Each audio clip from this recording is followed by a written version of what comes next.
We dismiss history at our peril. Liberty Nation Radio with Mark Angelides.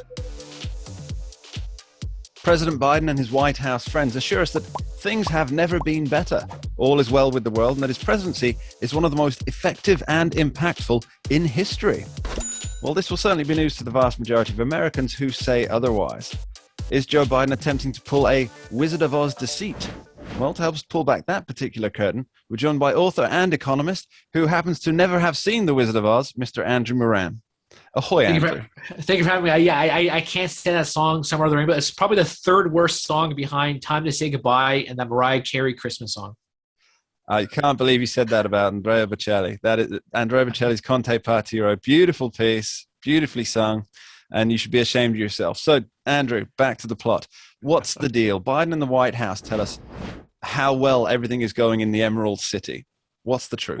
Well, if you watch that press conference with Jean-Pierre, she was saying, oh, this is such a historically great economy. But the data suggests otherwise. I mean, besides the labor market, which is quite strong, everything else is abysmal. I mean, just recently, the Federal Reserve Bank of Atlanta, their GDP now model was declined again to 0.9% for the second quarter projections. That's recession talk, isn't it? Am I right in thinking? Yeah, it is. And the GDP now, I mean, of all the estimates, I think that is the most accurate one. They're off by about maybe 3 percentage points, but that's about it. So it keeps going down week after week. So perhaps recession. Other economic data is also abysmal. I mean, the personal savings rates collapsed. Consumer credit growth is surging again. I mean, just the latest one, I don't know if you saw it, the May numbers, nearly $40 billion growth. That this is astounding. It shows how inflation is eating away savings, forcing people to tap into credit cards, and their wage growth is being annihilated by the higher cost of living.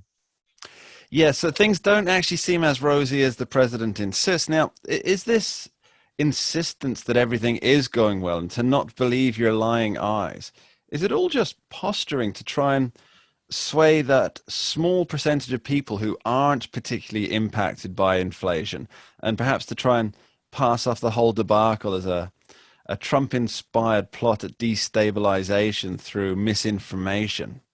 Does that make sense? Well, there's two things. First is that inflation impacts pretty much everyone except the ultra wealthy, and then that's the very people that the White House keeps blaming inflation. Those are the people that are donating to Joe Biden. And that's why I think he needs to keep this mantra up. And he insists that they're the fault for inflation, which is why you need to raise their taxes for whatever reason. And the second thing, too, I mean, that's just politics. I mean, both parties are going to do that. I mean, no matter how bad the economy is, that's the White House job, is to say, oh, we're doing such a great job and the economy is doing well. And, inflation isn't really much of a problem. You just buy yourself a $50,000 electric vehicle and everything is great. So, I mean, I don't blame them. That's what Washington politics is about. You're not going to see the president go on national TV and say, you know what? It's my fault. Everything is my fault. I'm terribly sorry. You have a resignation letter. Yeah, there was a senator in the last couple of days. I can't remember where she represents, but she said she was driving through Michigan and she was passing all these gas stations, and she thought, it doesn't matter because I've got an electric car. This is your solution, peons out there. Forget your car. Just drop 60 grand on a brand new Tesla. And all your gas problems will be solved, and President Biden will win a landslide in 2024. Now, but even so, what's funny, what's remarkable is that she thinks that's a solution to the country's energy woes, when that's going to further exacerbate the country's energy woes, which I'm sure we'll probably touch upon later about the blackouts. So what this woman talking about is just nonsense. It really is, but we can't really escape without talking about the gas prices, Andrew. Now, you wrote recently on the pages of libertynation.com, fantastic article, I recommend you all go and check it out, about the potential for $6 gasoline as a national average. How realistic is this, without giving away the plot of your article? Yeah, well, if the Liberty Nation readers certainly believe that. The recent poll found that most think that the gas price is going to go above $6 a gallon. Goldman Sachs recently came out with a research note, and they said that oil prices are going to go up to 140, but motorists are going to feel like it's $160 a barrel because gasoline is going to be above $6 a gallon. And this is mostly due to a couple of factors. One, of course, higher crude oil prices. But the second thing, too, are the refineries. The United States has a refinery problem. They don't have enough of it. A lot of them have shut down over the last few years, mainly because of the green agenda. So these refineries, they buy, let's say, $100 barrel of oil, but they sell it back to the consumer or business for $150. And of course, now oil price a little higher, so it's probably about 170. But overall, that's the key thing. Another thing too, if you look at some of the certain pockets of the country, their gasoline stockpiles are diminishing. Diesel stockpiles are diminishing. You look at the EIA data, same thing too. Cushing, Oklahoma inventories, they're falling. Gasoline inventories are falling.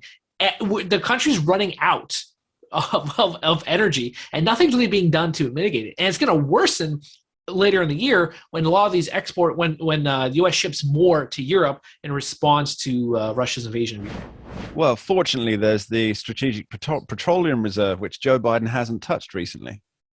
Yeah, this one, and that's funny too. That is really funny because if you look at one of the press conferences he had recently, and he was saying, "Oh, my administration is tackling this problem by releasing 1 million barrels a day from the strategic reserves." That's nothing. The U.S. consumes about 18 million barrels a day. That's the problem. Another problem is that U.S. output has stagnated. It's stalled. It's still way below the peak of 13.1 million barrels a day back in February 2020. Right now, it's unchanged over the last month at 11.8 million barrels. So the country's not producing as much as it needs, and to satisfy domestically and foreign. Yeah, that foreign will go up a lot, especially as Joe Biden's made commitments to provide oil to Europe, so Europe can avoid buying from Russia. Well, it's not only oil, natural gas. That's the key thing. They're shipping a lot. Yeah, they're going to be shipping a lot more. And if you look at some of the weekly storage numbers from the EIA, it's way below the 5-year average of that the U.S. typically has. So trying to keep up with summer demand, the cooling demand, and then winter's heating demand, which I think is going to be the big story in the coming months, that's going to be difficult to do. Well, that is a brilliant segue for us, Andrew, because I'm sure we've all heard the rumors about blackouts coming this summer, or as you posit just now, possibly more into winter. Mm-hmm. But before we get into specifics, is it fair to say that Joe Biden's one job was to keep the lights on? I think that's fair. I mean, at heart, if you're sitting at home in the darkness waiting for your turn at the energy spigot, there is no way you're thinking to yourself, gee, what a great president. Can't wait to cast another vote for him. Really, he's failed at his one major job, right? Keeping the lights on.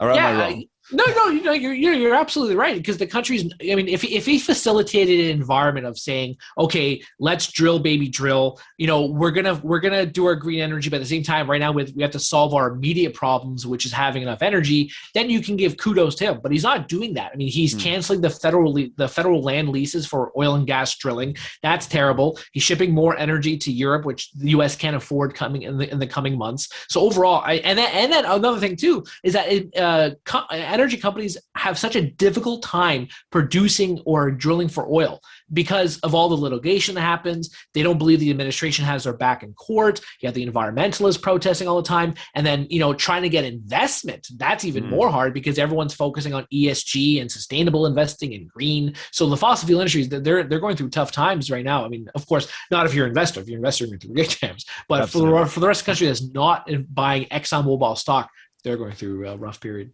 All right, Andrew, one final question for you, and it needs to be a quick one, if I may. Sure. What could cause these blackouts? What policies led to it? And is there a candle at the end of the tunnel? Well, you're going to need candles definitely in the coming months, so that's for sure. But anyway, I think it's a variety of reasons. One of them is that a lot of these power grids, they've invested so much on renewables, wind and solar, but that's not enough to satisfy demand. Lack of production, lackluster activity, that's an issue.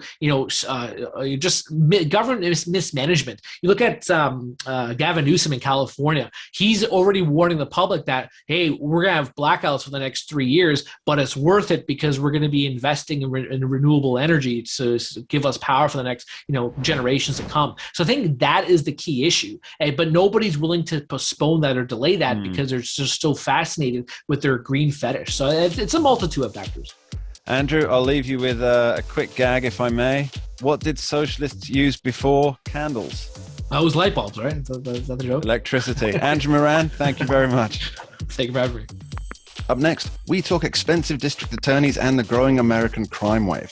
Don't touch that dial. We dismiss history at our peril. Liberty Nation Radio with Mark Angelides. We're doing it for real, really real. Liberty Nation. And Jeff Charles, contributor for LibertyNation.com. I think we're starting to make an impact. Liberty style, fight for freedom.